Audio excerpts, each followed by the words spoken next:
భువనగిరి శివారులోని రాయగిరిలో నూతనంగా నిర్మించిన మినీ శిల్పారామాన్ని భువనగిరి ఎంపీ చామల కిరణ్ కుమార్ రెడ్డి, ప్రభుత్వ విప్ ఆలేరు ఎమ్మెల్యే బీర్ల ఐలయ్య, స్థానిక ఎమ్మెల్యే కంబం అనిల్ కుమార్ రెడ్డి, జిల్లా కలెక్టర్ హనుమంతరావుతో కలిసి ప్రారంభించారు.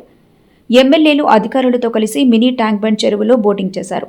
శిల్పారామంలో ఏర్పాటు చేసిన స్టాళ్లను సందర్శించారు. ఎమ్మెల్యే కుంభం అనిల్ కుమార్ రెడ్డి మాట్లాడుతూ, రాయగిరి చెరువును సుందరికంగా తీర్చిదిద్ది దర్శనానికి వచ్చే భక్తులకు అందుబాటులో తీసుకొచ్చామన్నారు. యాదాద్రి భువనగిరి జిల్లాను తెలంగాణలోనే సుందరికంగా తీర్చిదిద్ది మరింత అభివృద్ధి చేసుకుంటామని అన్నారు. భువనగిరి జిల్లాకు రోప్వే ఏర్పాటు చేసి పర్యాటక కేంద్రంగా ఏర్పాటు చేసుకోబోతున్నామని అన్నారు. బస్వాపూర్ రిజర్వాయర్ను టూరిజంగా చేయాలని సీఎం దృష్టికి తీసుకెళ్తామని అన్నారు. YTDA vice chairman Shilparamam special officer Kishan Rao మాట్లాడుతూ, యాదగిరిగుట్ట దర్శనానికి వచ్చే భక్తులకు సౌకర్యార్థం శిల్పారామం ఏర్పాటు చేశామన్నారు.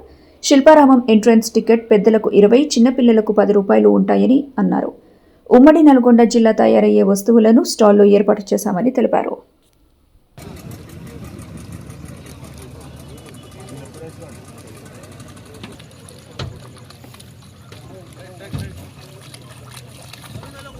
ముత్తిరెడ్డి కూడా ఇలాగనే వస్తుంది ముత్తిరెడ్డి కూడా పక్కకి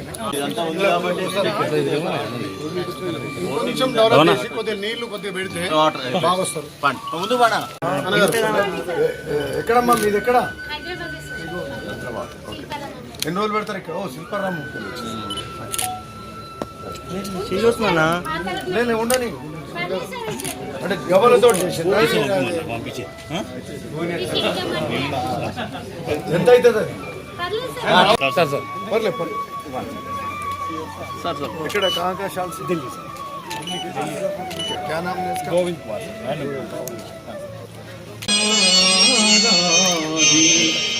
वंदे